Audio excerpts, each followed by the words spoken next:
Mario's creator, Shigeru Miyamoto, also designed another character, the legendary Donkey Kong. Then, 2 generations later, the original ape's grandson, also called Donkey Kong, swung onto the SNES in spectacular style in Donkey Kong Country.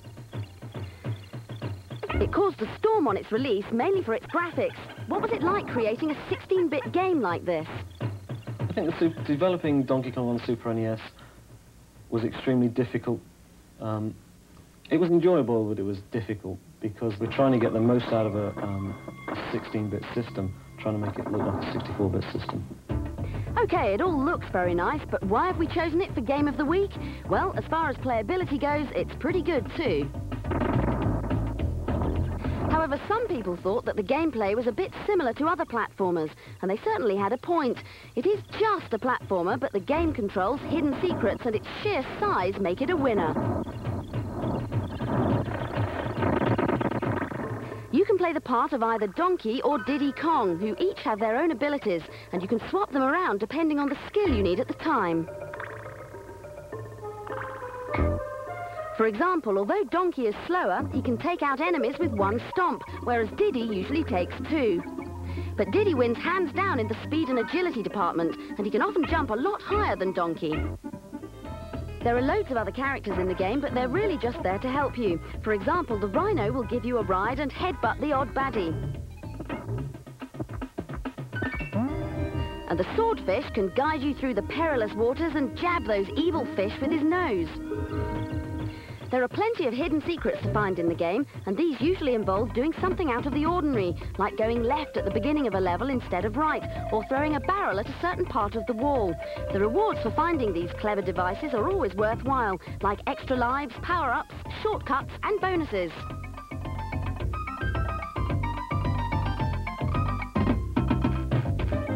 There are plenty of different levels which all add variety to the gameplay. There's a minecart section, an underwater one, and of course the platform levels, which are not as easy as they look. The game was such a success that Nintendo quickly released the sequel, not surprisingly called Donkey Kong Country 2. And for die-hard fans, a 3rd game is almost finished. Rumour has it that it'll be even better than the other 2. Is that possible? Well, the best way to find out is to keep watching this show, and we'll let you know as soon as we've played it. In the meantime, how about playing the original? It's certainly got plenty going for it. Hey, I did all that without 1 banana joke. The secret there is to find in the game, I bet you haven't found this one. Yep, we've got the key to finding 75 Krem coins. At the start of the game, go left into K. Rool's cabin. And then leave without collecting the red 1-up balloon. Then go right and jump over the 2 bananas and pick up the next banana bunch you see. Then head back towards the cabin and jump over the 2 bananas again. This time, collect the balloon, leave the cabin, leap over the 2 bananas again and collect the bunch of 10 for a 2nd time. You should now have 20 bananas. Are you still with me? Good. Yet again, go left over the 2 bananas and back into the cabin. All sounds a bit repetitious, I know, but it's worth it, because now you'll be able to grab a big shiny Krem coin that's worth a staggering 75. Then you can afford to go to Clubber's kiosk, tip him very heavily, and make your way to the 8th world. But we're not going to show you that, because it'll ruin it. You'll just have to do it yourself. Good luck!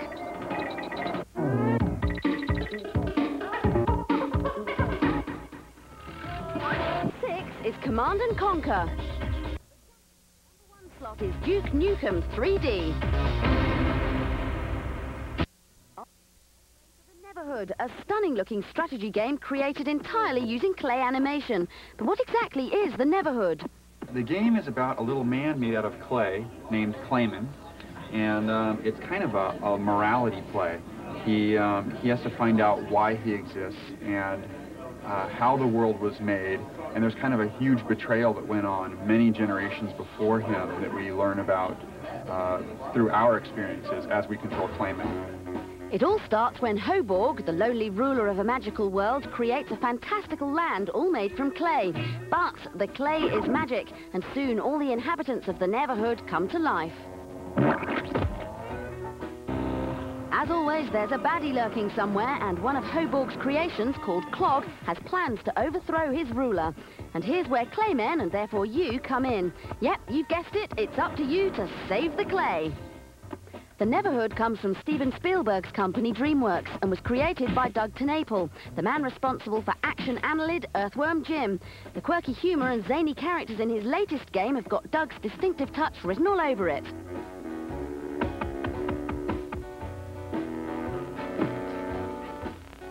There's no doubt that the game looks absolutely fantastic. You can even see the fingerprints in the clay.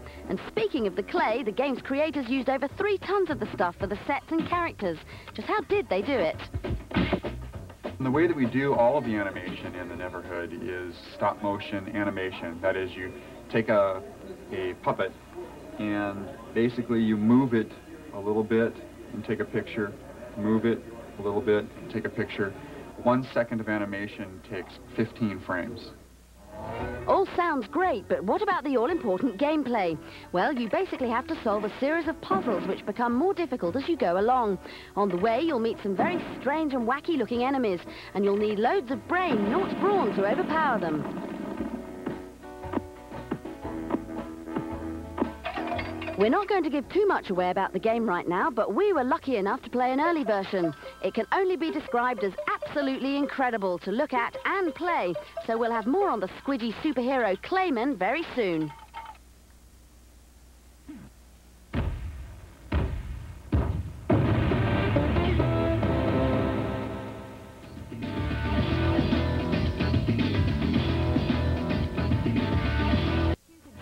Images, where everything is created from scratch, what we're seeing more and more these days are computer-manipulated images.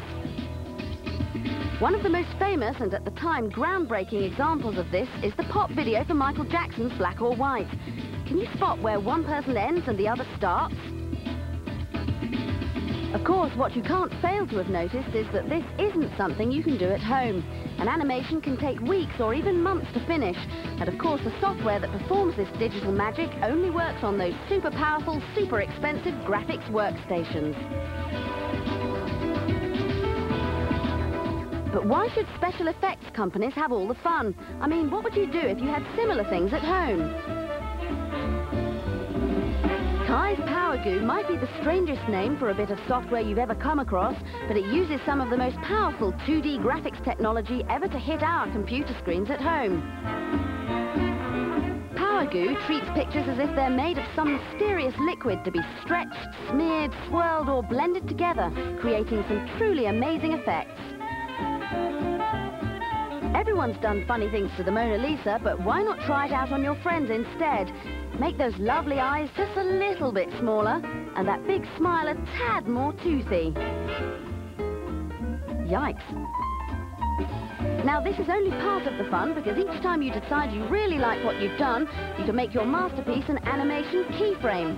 Hit the movie button, and Power Goo will transform the picture from one keyframe to the next, making your very own mad animation. And there's not a graphics workstation in sight.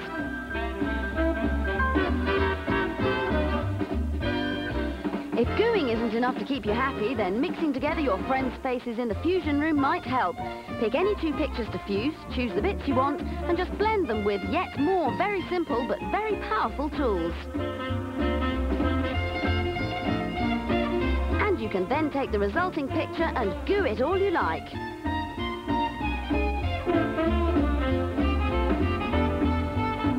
As I said before, this really is groundbreaking stuff.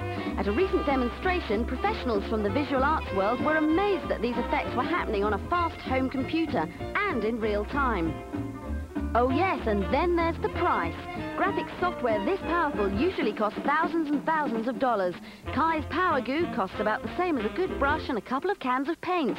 Being a digital animator has never been so easy, fun and affordable. Well, you're not coming near my face with that package. I'm off.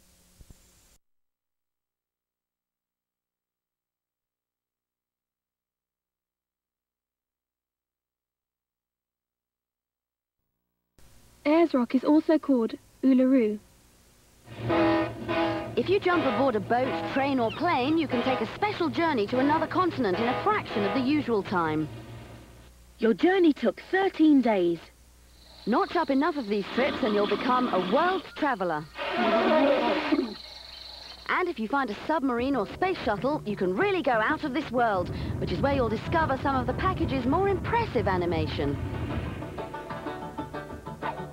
Travelling into outer space, we can take a closer look at the moon, the stars, and other planets around us.